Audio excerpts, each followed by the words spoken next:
Hello viewers, কেমন আছো তোমরা সবাই? আশা করি সবাই অনেক ভালো আছো। তো আমরা অনেক ভালো আছি। তো দেখতেই পাচ্ছ আমি রেডি হয়েছি, আমরা যাচ্ছি ষষ্ঠী খেতে। আর কোথায় যাচ্ছি তোমরা তোমরা দেখো ব্লগটা। আমরা যাচ্ছি আমার মাসির বাড়িতে, ওইখানে আমার মা ষষ্ঠী দেবে সবাইকে একসঙ্গে।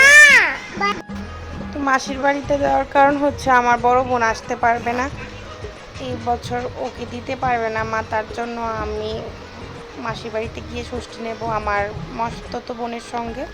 ওর বর আসবে ওইখানে, তো আমরা একসঙ্গে ষষ্ঠী নেব। আর সামনের বছর যদি আমার বোন আসে তাহলে আমাদের বাড়িতেই হবে ষষ্ঠীটা। তো এখানে দেখো আমার মাসি কত রকমের রান্না করেছে, মাছ, ডিম, মাংস, ডাল, চাটনি, অনেক কিছু রান্না করেছে মাসি নিজে হাতে। তো আমরা চলে এসেছি, এখানে এসে ড্রেস খুলে ওরা বসেছে, প্রচণ্ড গরম পড়েছে। আর এখানে মা বানাগুলি রেডি করছে, ষষ্ঠী দেবে। এখনও দাদাভাই আসেনি, তো দাদাভাই আসলে একসঙ্গে বসে যাবো আমরা ষষ্ঠী খেতে। তো এটা আমার মাসির ঠাকুরের আসনটা খুব সুন্দর করে সাজিয়ে রেখেছে।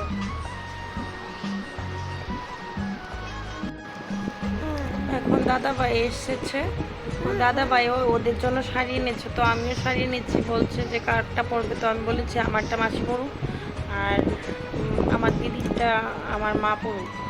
দুজনের শাড়ি পরেছে দুই বোনে। এখন ওরা আমাদেরকে একসঙ্গে বসিয়ে দেবে ষষ্ঠী।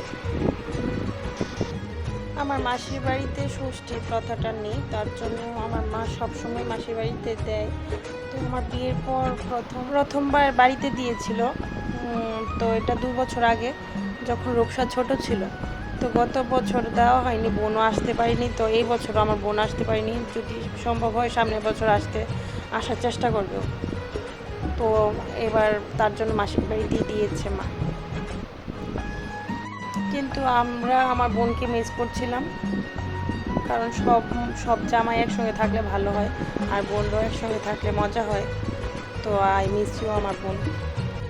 আমার কাছে সবাই সবাই ভালো আছে, হাই খাইতেছে, আমি ভালো আছি। রূপসা বলছে যে আমাকে দেবে না, তো আমি ওর হাতে এমনিতেই একটা বানা দিয়েছি, কারণ আমাদের ফ্যামিলিতে ষষ্ঠী প্রথা আছে, আমি এখনো নেইনি, নিয়মটা নেব সামনের বছর। তো সামনের বছর রূপসাকে দেব। বলে ভালো থেকো সবাই, ভালো থাকো সবাই, শেয়ার করো, লাইক করো, লাইক করো, কমেন্ট করো, করো, আর চ্যানেলটাকে সাবস্ক্রাইব করো। করো।